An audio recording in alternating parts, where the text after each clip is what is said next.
Well, let's get straight into it then. It was a historic night in America. Donald Trump will become the 47th President of the United States, making one of the biggest political comebacks of all time. This is what he had to say. You know, we had no wars. 4 years we had no wars, except we defeated ISIS.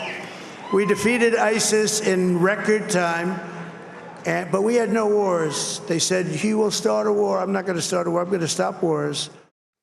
So far, Trump hasn't laid out a clear vision for Gaza, but has said that he will give Israel the support that it needs to win, but does want them to win fast. Now, reacting to claims that he will end all wars, a Hamas official has said that Trump should learn from the mistakes of Joe Biden, who supported Israel in its war against Hamas.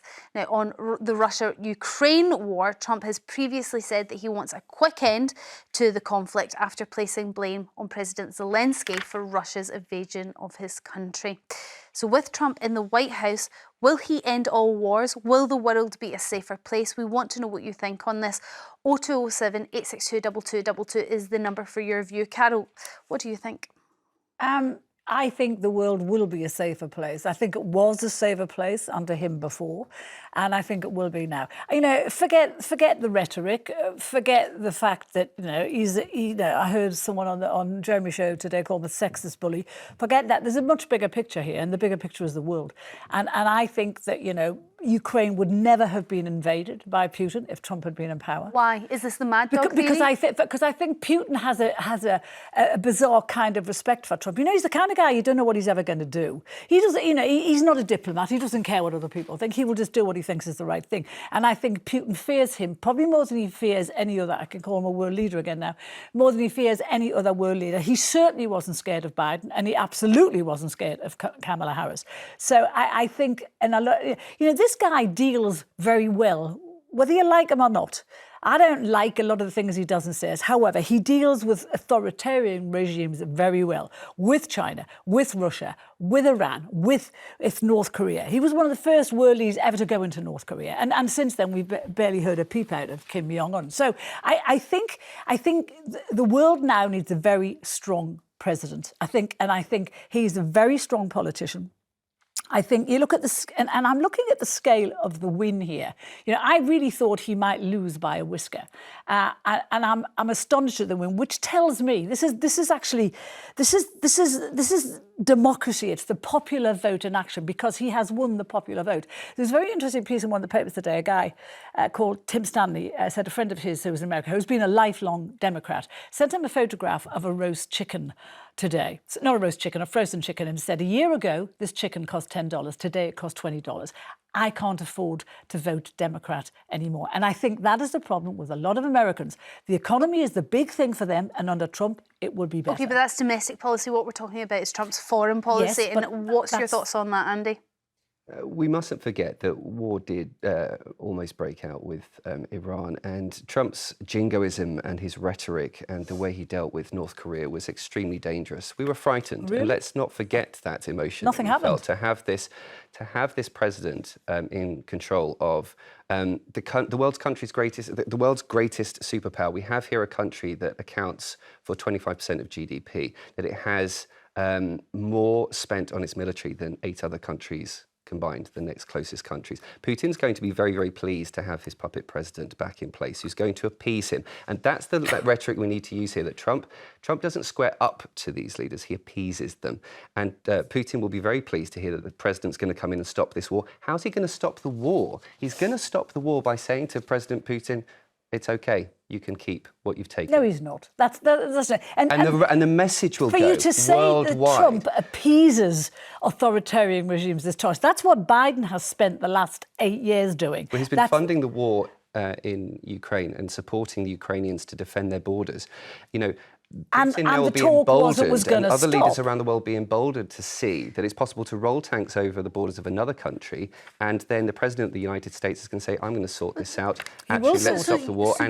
So you think he is going to sort it out, but he's going to sort it out by giving parts of Ukraine or all of Ukraine over to Putin? Well, that's not sorting it out, you see. We don't have to have a long memory to look back at what happens when you start appeasing demagogic leaders and when you start saying to leaders it's OK to steal territory from other sovereign nations. It is not. As soon as we start appeasing that, as soon as we start saying it's OK, you can keep that bit, what happens next? That's what happens What message does all that send over to the China? world. What message does that send to Russia happens to in go every further? war. We were talking about this in the Green Room, which is why we're saying this. In Ireland, we had to appease Ireland in the end. We had to give certain. There was a point where the people of this country would have been incensed at having to give ground in the Northern Ireland to us, but we did it because that's how wars ended. Now, I think what he's going to say is. So you think that there will be ground given then? I think that Ukraine will probably not want to give ground. You know, it's a nationalistic country. A lot of people have died in the name of its independence. But I think something has to happen. This can't go on forever. So I think someone will have to give some ground, and I think Putin will have to give ground too. It'll have to be an equal thing. All right, Jamie from Manchester, you're up first on this one. Do you think the world will be a safer place with Trump in the White House? Yes, Storm. Yeah, I do. I'm not, I don't claim to know him but I just feel if anyone has got the personality and to, ease relations with Putin and what it'll be, Donald Trump. Because I'm not saying he's always right, but I just think he's got what it takes to not back down and best for his country, yeah. Jamie, what is that thing, though? He's got what it takes. What is it about his personality that you think? I just think he just doesn't back down, and also because Biden, I don't know the ins and outs of the political prisoners what got released, but Joe Biden released the Putin's top assassin prisoner back to him. I just don't think Trump would have done that. So you actually think rather than... Because I'm getting the impression, and I don't want to put words in your mouth here, Carole, that you actually think that Trump will be able to find some sort of common ground with Putin and be able to have a discussion, whereas, Jamie, I'm getting the impression from you that you think, actually, we have a president here who has a spine, he will stand in his integrity, he will do what he thinks is right, whether it's popular or not, and he will not back down to somebody like Putin. A very different way of dealing with the same problem. Donald Trump is absolutely fine with upsetting the whole world as long as the USA's all right. Yes, that's fine. And I think Jamie, I think the UK need a leader like that. Yeah. Okay, and that is one way of leading. But do you think the president of the most powerful country in the world being that isolationist is a good thing for the rest of the world? I don't think it's a bad thing, but what has Donald Trump actually done? Well, nothing yet. I mean, he's not even in the White House. I mean, you mean like previously? Okay. Can we talk about last time he was in power? Because I'll tell you what he did then. The economy was skyrocketing the last time he was in power. They had the highest employment, record employment. Now, since Biden's been in, employment is high and the economy is in the toilet. So that was the difference. Employment has actually been rising. It's low unemployment. Inflation's down from 7 to 2.4% since Biden's coming in, and record stock market highs. It is completely false rhetoric to say that the economy is... It's not false rhetoric. He took inflation sky high. That's not the case. And the reason he's won is it's America first, because the people know he's after the global pandemic, which, by the way, let's not forget how Trump dealt with that, saying we should shine torches down people's throats, and that madness. We have had a recovery of the US economy, which of course benefits the rest of the world under Joe Biden's policies. It is simple right-wing rhetoric to say that that isn't the case. The economy is a mess. Jamie, thank you very much for your call. Kevin from Weston Bartonshire, what's your view on this? We're in a far better state with Trump than we are with Harris. Sorry, what was that, Kevin? We're far better with Trump? Far better with Trump than we would be with Harris. Yeah. Okay. Because if you look at what's been happening in Ukraine, essentially Biden has poked the bear for months. Okay, the bear being Russia. So yeah. Kamala has said were loaded up with military, and they kept pushing. Okay, but let's put Biden aside now, because he will be stepping away and Trump will be stepping in. But Kamala was up in the race as well, and she basically said that she will continue funding Ukraine and what it needs to defeat Russia. She couldn't answer a direct question about any of her policies, so if she can't answer the public about her policies, she can't handle any world leader. Well, Trump definitely did, and Trump doesn't want to pay or send that much money to Ukraine. In fact, he said he wants to end it. He does, but he said that Vladimir Zelensky is the best salesman in the world because he's managed to get so much money. Yeah, let's put it simply. Sorry, I have to say, he wants to do precisely what Putin wants him to do, which is stop funding Ukraine to defend its borders. And you talk about poking a bear. That bear rolled its tanks over the borders into another sovereign country. If a country invaded the United Kingdom, would you want the United States to fund our defence against that invasion or not? Kevin. No, you're speaking absolute rubbish. I'm speaking facts, Kevin. That's exactly the situation we're in. You're talking about poking a bear. Hold on, let Kevin answer. Let's let Kevin come back. What do you say to what Andy's just You're said? saying that Trump didn't handle COVID well. What leader did? No leader handled COVID that well. So don't start having... Okay, hold on, Kevin. We're jumping about here. Can we focus on Ukraine? Ukraine, there'll be... If you take a look at the photo with Zelensky and Trump, Zelensky's face said everything, that he knew that his money would be getting cut off. When was this? Sorry, Kevin. There was a photo in the media while Trump was president. So this would have been in his when he was the 45th president of the United States. It's been recent when he was overseeing Harris and Biden. He met with Trump. There was a photo of it. Okay. Okay, but Kevin, what you're saying to me is, I'm trying to follow your argument here. You are saying that we're much better with Trump in power. Kevin, Andy is saying that Trump is going to do exactly what Putin wants. So I suppose, Kevin, do you think Putin is happier to have Trump in power, or would he have been happier to have Kamala? He'll be happy with Trump because he knows he can actually deal with him.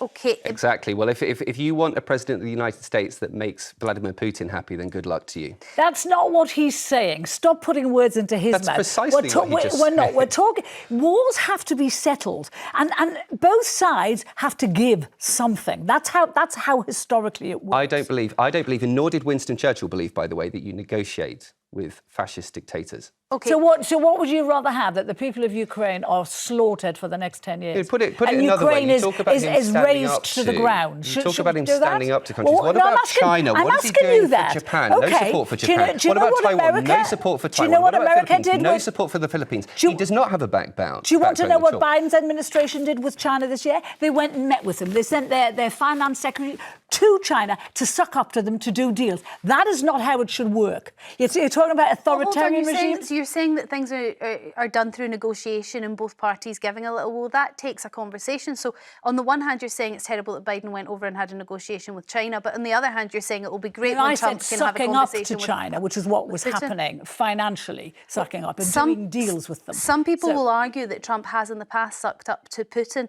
sending COVID tests over to Russia when America was... You just said we're not talking about COVID, that we're talking about now. No, but what... So you want to go into COVID now? What I'm saying is, when you're talking about the difference between sucking up and making negotiations, and I'm saying there's an argument today that Trump in the past has sucked up to Biden's administration. The reason we have the problems in the Middle East now is because of the problems with Iran, and America was not dealing with that. They were too weaselly to deal with any of that. They're not facing up Iran, Russia, China. None of them.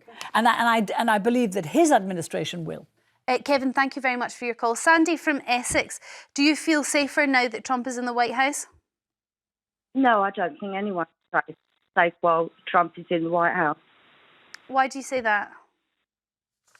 Well, Trump's outlook on everything, he says he's for peace, not war.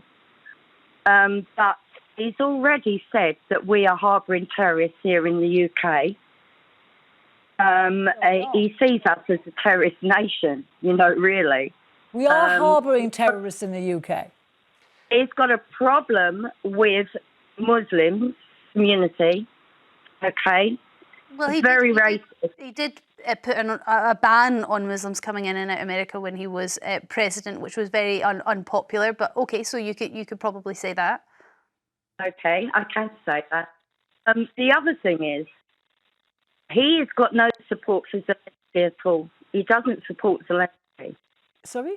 No, he doesn't support Zelensky. Sorry, I'm making a funny face because your signal isn't that great, so I'm trying. You keep dipping out at points. He doesn't support Zelensky, which do you think that's fair, Carole? He doesn't support Zelensky? No, I don't think it's that he doesn't support him. I think he thinks the war has gone on for too long, and at some point it has to come to an end. He doesn't support him in a very meaningful way. Zelensky is saying we're crying out for funding and weapons to be able to fight. He's only been voted president an hour ago. He's made it very clear he is not going to continue funding to allow Ukraine to defend itself. Sandy's other argument that actually Trump's view of Britain isn't very favourable. So actually, let's forget about worldwide. To be What honest, does it mean for us directly? I fear for us now because of what this idiot Labour government has done.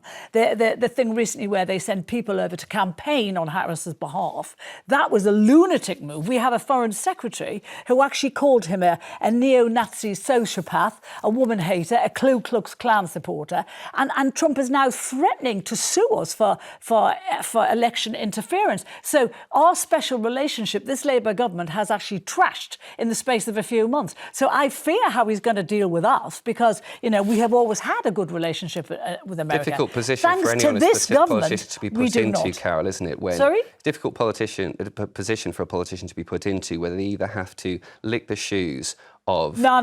There's a a convicted different felon and sexual assaulter. I'm sorry, David and Lammy is inveterate liar, or David tell Lammy the truth, is completely politically or tell naive the truth on and the an international idiot. stage and He's stand an up to a idiot. man who is a danger to the rest of us all. I'm sorry, statesmen and politicians who are mature politicians do not trash verbally other leaders the way Lammy did. He's an idiot. Sandy, thank you very much for your call. Janice from Essex, what's your view on this one? Do you think the world will be a safer place now that Trump will be back in the White House? Absolutely. Can I just first say, you are two of my favourite ladies on the planet. I have one other, and she's not on your channel, but you're brilliant. Who's So, it? Thank you. I'm just going to say it's you Carole and I. Malone, President. Carole Malone. I want to know who the other one is. Who's the other one? I was hoping it was me. Petri Hoskin. Oh, I love her. She's lovely. She's a pal. OK, Janice, let's get back to Trump then, shall we? Because we're leaving Andy out here. Okay. What's your thoughts on Trump? Is the world a safer place? Yes, let's put our ducks in a row. China will not hit Taiwan. That's the first. Exactly. While Trump is in power? Exactly. Sorry? While Trump is in power. Why? What do you think will stop China from doing that while Trump is in power? Right.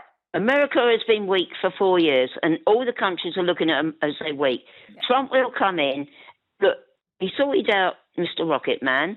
He will talk to Putin. Yes, Zelensky is going to give some ground.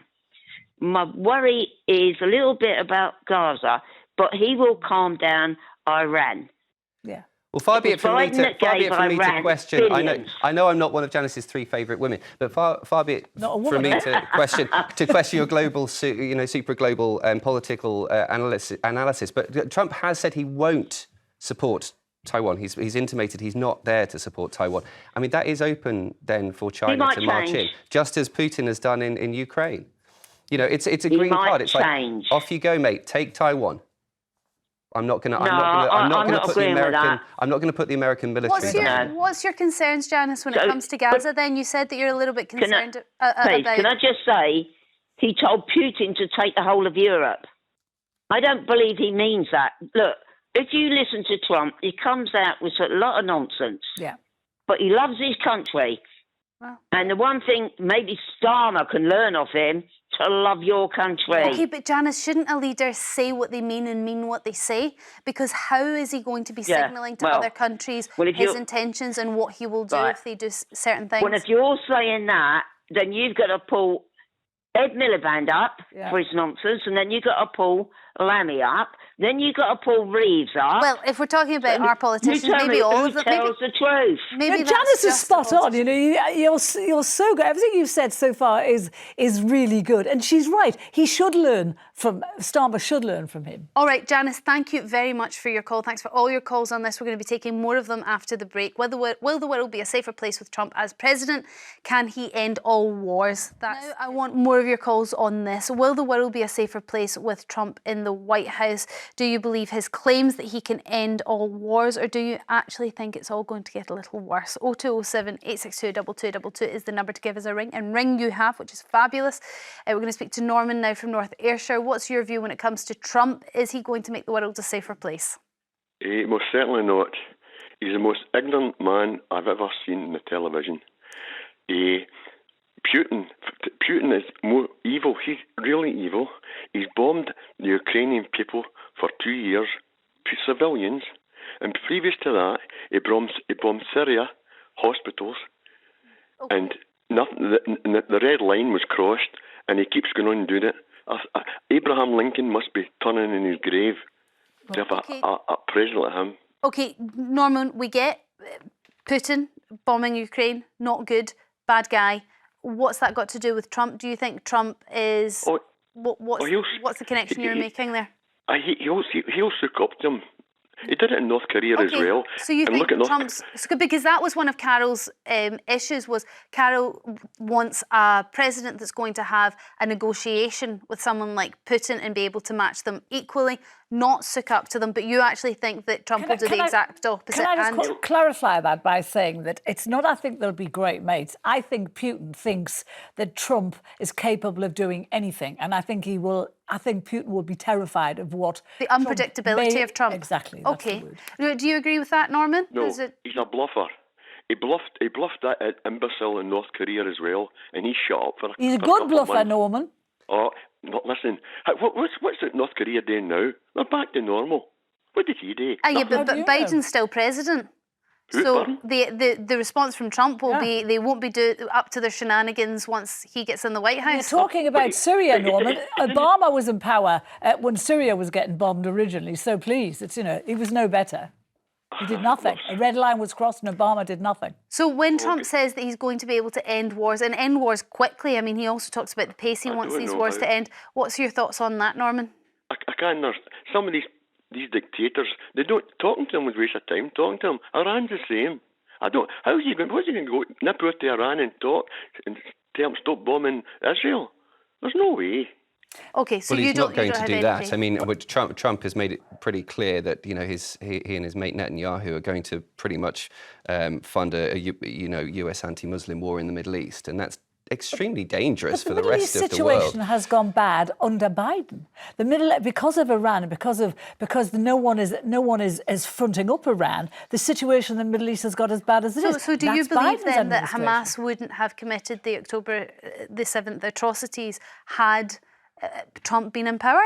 I'm not sure about that, but I think that the things that Iran has got away with over the past 3 or 4 years, I think they probably would not have done, because it's the unpredictability of him. They think he's as mad as they are. So is the mad dog theory then? I think it sort of is a mad dog theory, but I don't think it's a bad thing for authoritarian regimes to be frightened of you and frightened of what you may or may not do. I don't think that's a bad thing. What do you think to that, Norman, that actually this is an argument for Trump, that he is unpredictable? He's the dangerous dog that you need in your house when you have another dangerous dog living across from you. He just bluffs. The only person he loves is himself. What do you want him to do, Norman? Drop a nuclear bomb on something? Is that why you're saying that would prove he's not bluffing? No. But back Ukraine. Give them their weapons, and you can't just give up the country that man invaded.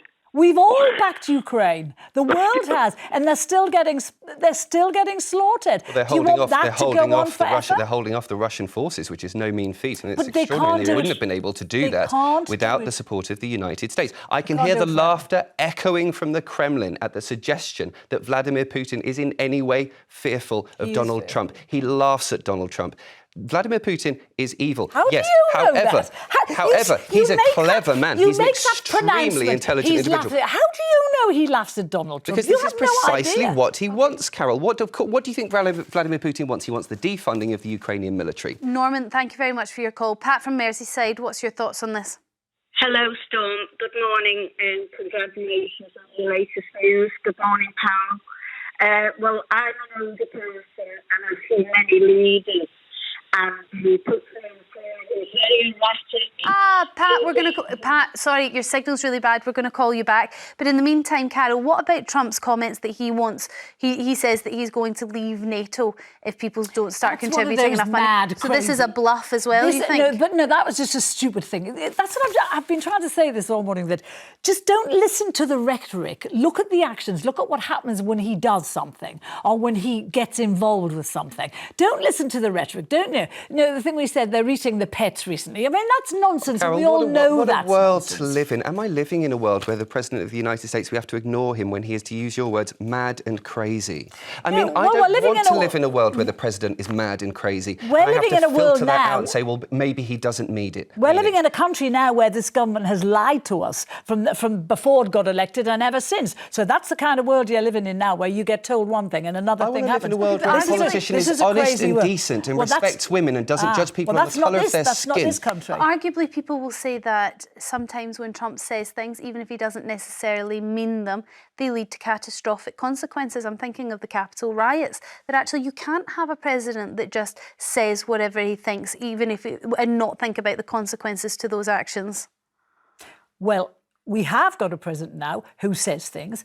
You're saying it led to the riots. I mean, that's. No, I'm saying some people would say that his words prior to that You said judging by his instigated actions. it. What are the actions? Judging by his actions, the actions he did. What he didn't shut down the insurrection. He inspired an insurrection. What was his He's a actions that convicted led to felon. the riots? What did he do? What are those? What about those actions? Do we respect him what for those? What did he do to incite the riots? Tell me what he did. You know as well as I do, he didn't shut them down. He let them. Tell me what he did to incite the riots. He took off in a helicopter. So now you're saying he didn't incite them, but he didn't shut them down. He did a speech ahead of the riots, Yes. basically saying that we need to fight. But we'll go back to Pat. They'd been cheating. That's what he said. Okay, Pat, what's your thoughts on this? Sorry about that.